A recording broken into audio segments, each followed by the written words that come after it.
So today on Let's Talk Bitcoin, we're joined by Michael Krieger. Michael, you write the Liberty Blitzkrieg blog, and then also your articles tend to appear on Zero Hedge from time to time. Yeah, exactly. I mean, ever since I left Wall Street in 2010, I kept writing, which is what I did at Bernstein in a lot of cases about commodities and energy.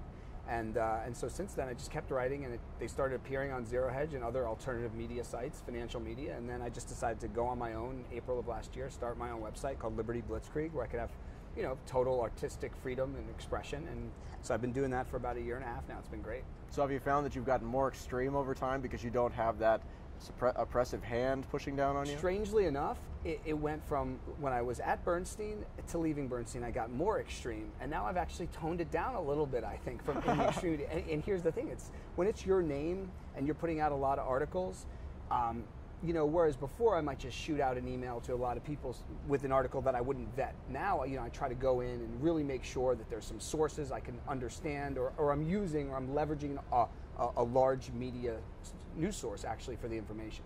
So in fact, what I try to avoid is smaller sites that people will be turned off by or not trust the information of. And I'll focus on mainstream news stories that are crazy. And there's lots of them. Mainstream news stories, basically, but you're taking like the Minority Report view of it. Is that right? Or I'm just finding the ones that are sort of like a lot of truth about what's going on in the world actually does appear in mainstream sources. They're just not highlighted. Okay. So it might be page 8 of the New York Times, or somewhere buried on the Bloomberg website. Not the prominent featured story, but it's still there and someone's reporting on it. And I try to extricate that and highlight it for people. And provide context, basically. Yes. Yeah, okay. So I'll give you an example. Like right before I came here to talk to you, I found an article on Bloomberg.com, obviously a big financial news site, talking about how a 236-page report by actually an office within the U.S. government just showed how military contracts have been given out in I think it was 43 different cases to Al-Qaeda and the Taliban. Contracts.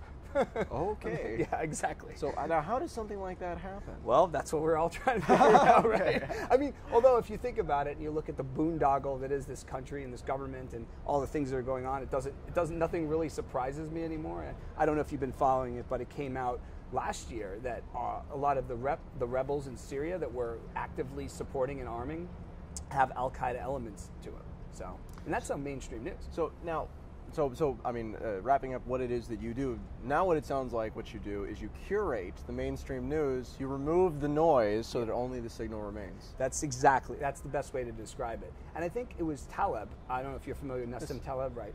He said the other day, he's like, the role of intellectuals in today's society is not to be traditional academic, but is to actually remove the noise and get to the point of the issue. So right. I guess that's a great description of what I try to do. Right. Well, I mean, that really is an interesting thing. As someone who's creating media in this space, I think it's a very interesting time to kind of be doing that. Right. Because, I mean, we've seen, when we came back from the Bitcoin 2013 conference, I was struck by the start of the NSA revelations, and it started off with actually the IRS, I believe. That was kind of the start of all of these 3 big disclosures ones at one time. Yeah. Exactly. So, again, it just seems like, when you're talking about these controversial subjects, it's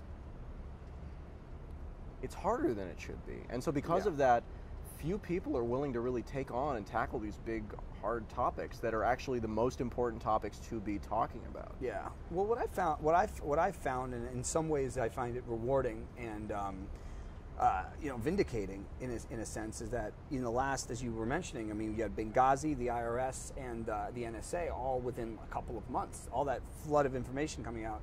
And what I've noticed is that it seems like there's just this flood of almost like the veil being removed from the the maniac behind the curtain, to use the Wizard of Oz as a metaphor, where the stuff just seems to be seeping up through into the surface, into the consciousness of humanity. And most people are still so bewildered by what's going on, like in their own lives, or just trying to survive. But it's all there now. I feel like the information is really there by and it's in the public domain if you want to find it. So yeah, like you said, I mean, that's really what I'm trying to do, is just say, hey, I know you don't have time to do what I do, but I do have this ability now, and I'm going to pick this out for you and show it to you. Right.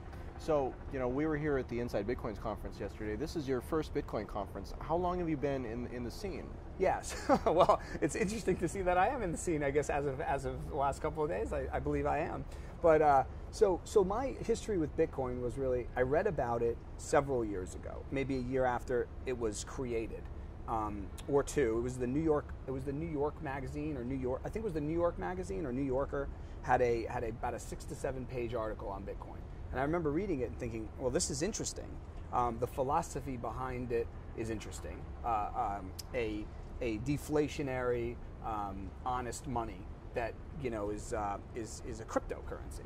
Now, I have no tech background. I understand a little bit of it now, but not my nature. I'm financial by background, and other things come to me more naturally. So then I sort of just let it fall to the side because I was like, what is this really? I didn't understand it enough to say that I believe in it or can support it. But then last year at one point, it was late summer of last year, and my tech guy, who basically does everything related to technology with my website and behind the scenes stuff, he knew about Bitcoin and he knows this stuff. So I said to him one day, I said, all right, listen, let's get together, let's talk for 4 hours and you explain it to me. Right. And he did, and I left that meeting being like, all right, where do I get some? Right. No, because it was such a I wasn't even familiar with the simple fact that if you have a wallet on your hard drive and you have Bitcoins on that wallet, that's the only place they exist, right? If you want it that way, right? I mean, I guess my impression was you'd buy these coins and then they'd be on the cloud somewhere, or like they'd exist. Well, website. The specifics of that particular example are not exactly great. They do live in the cloud, so to speak, but the cloud is on everybody's computer who has a complete copy of the blockchain, because really they're on the blockchain. And so what you have in your wallet, a wallet is a bad metaphor. This is actually, primarily it's just a bad metaphor, because really what it is, it's closer to a keychain.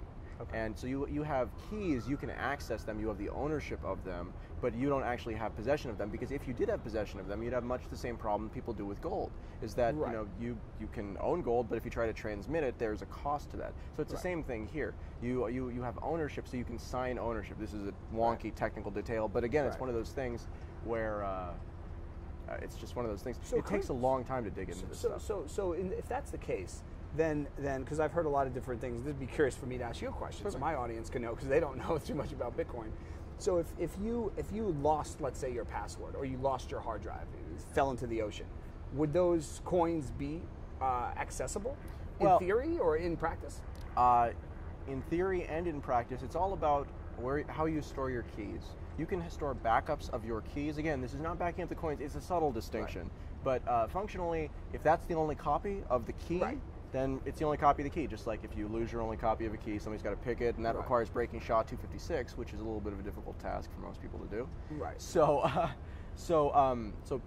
Bitcoin is unique in that you can make copies of your money, basically, and store it in multiple places. And there's technology coming out. Alan Reiner at Armory Wallet is doing some really groundbreaking work right now, actually in doing fragmented backups, basically, where you can have, like, instead of having a paper backup that you put in a safe and you can recover it, but if somebody breaks into your safe or steals it or whatever, then they can also recover it. Instead, you can have systems where you have like 3 pieces of paper or 7 pieces of paper, and 5 of those 7 or 3 of those 5 constitute a backup, and they're interchangeable. Right. But you still have that more than one point of failure than that you otherwise do. But yeah, I mean, Bitcoin, it has a lot of advantages, but it does still have some, the usability is a problem. You deal with the hard money a lot. This is a crowd that oftentimes feels like if you can't hold it in your hand, then it's not anything at all. Right. Well, I mean, how do you deal with that? Look, I mean, what I've told people, and as you mentioned, I sort of got known, in the financial world more so back in, late, like, let's say 2008, 2009, when I was talking about gold, precious metals, fiat money, and before it was cool, let's say, or before, like, it was really all over the place, like they're devaluing the money, this and that. So I got into gold and silver, so I know that world, I know the players in it, and I know their mentality. And what I've really said to people, and I still believe this to this day, is Bitcoin deserves your support. It doesn't necessarily, to all people that believe in gold, because if you want to be philosophically consistent about saying the current monetary system is unfair or immoral, that 12 people deciding currency and credit and the distribution of it, is a horrible. I mean, I call it. I mean, basically, to me, I think when people look back at this period in history, even our children and grandchildren, they will look back at central banking like we look back at slavery. I really believe it. It's that morally repugnant to me, and I think it will be seen so in the future. So if you feel that strongly about the central banking system, and I believe precious metals bulls, most of them do, how can you not support the idea of Bitcoin? It's a free market. It's a decentralized, in creation at least, concept. And so that's why I tell people, and I say, look, you don't have to own it. You don't have to try to make money off of it, but how can you not support it?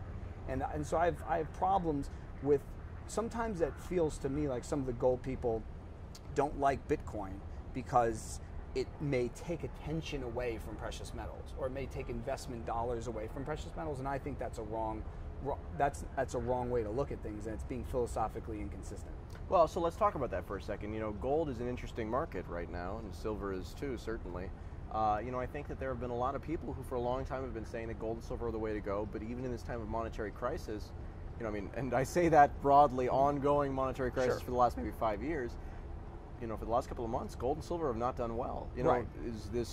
Why is that? Why do you think that I mean, there could be a lot of reasons. I think when we're talking about, now, do I believe that there is central bank manipulation in the gold market? Sure, I do. I mean, they're manipulating publicly pretty much every market, right? They're publicly trying to support real estate. They're publicly buying all the treasury bonds that they can by creating new money out of thin air through quantitative easing. So, I mean, this is not theory, this is fact. So why wouldn't they manipulate gold? Plus, as you know, in the 1970s, it came out that there was, the gold, and the 60s as well, the central banks were actively trying to control the price. And even, I believe it was Paul Volcker said that he wished he had done more to keep the price of gold down back in the early 80s, when there was a huge spike in interest rates also started going high. So basically, so it's not about gold. We know that they manipulate. So I do think there's that. Now, where I take exception sometimes with the gold people is that everything is manipulation, right? Every down move, every weakness, which I don't believe. I believe it's a huge factor. I don't believe it's everything. Right. There's another thing that happened this year that's very important to the precious metals market, and that's the Chinese economy is essentially blown up. They're coming out and they're still saying their growth rate, GDP growth rate, 7%. I've been saying for a while I thought they were negative growth. Like if you're not talking about manipulated numbers, right. So real growth is negative. So China's been one of the biggest consumers of all commodities. Now gold is clearly money more than it is a commodity, but silver is still, I believe it's something like 70% industrial demand. It's mostly still industrial demand. Right. And a lot of that's in solar panels, and a lot of that would be going into China. So the demand for commodities in general has taken a huge hit. The other thing that's been happening is, I don't know if you're familiar with this, but in India there have been very aggressive moves by the government to restrict the importation of gold and the usage of gold by the citizenry. That's very interesting. And it's public too. Huh. It's not like again, this is not a conspiracy theory. This is actively happening as we speak. Vietnam's another country that's been doing that. So you're seeing more in this stuff. I saw an article today, although I didn't have a chance to read, about Pakistan. The Pakistani government talking about controls on the importation of gold. So there's a lot of moving factors, but hey, look, at the end of the day, gold's been up 12 years in a row. This is year 13. It's all relative. Going down, right? Exactly. Okay. It doesn't mean it's the end of the bull market, which I certainly don't believe. But you just take a step back.